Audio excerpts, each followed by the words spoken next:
We want to elicit information about student knowledge and understanding so that we can use it to teach as effectively as possible.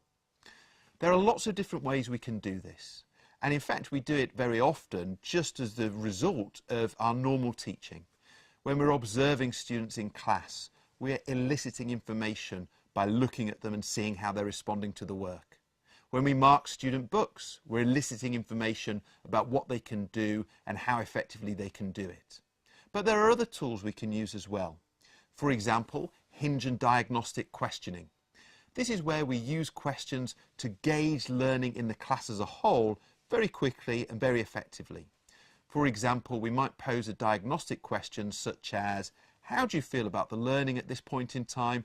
Thumbs up, thumbs middle, or thumbs down.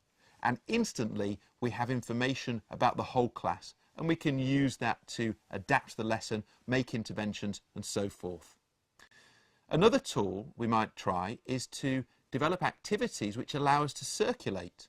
So we plan activities where the students are focused in on the learning, and we can then walk through the classroom observing what's happening, listening to what's being said, and also reading student work. If we identify a student we think might be struggling, we can then step in and pose a question in order to draw out more information. But the key here is that when we're planning, we're thinking in advance, how can I structure the lesson so that I have lots of opportunities to elicit rich, useful information about student learning. Finally, we might decide to go for a different technique. We might decide that we're going to try to talk to every student in the class one-to-one over the course of a single lesson or over a couple of lessons.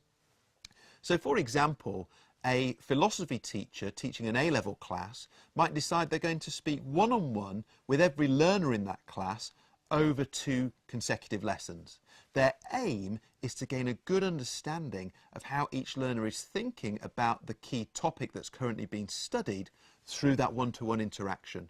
They then can use that information to tailor questions, tailor their lessons, tailor the assessments they set so they closely match the needs of their learners.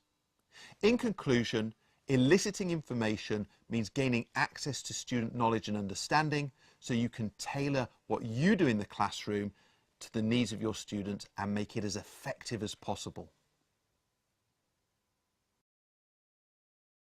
Golden nugget.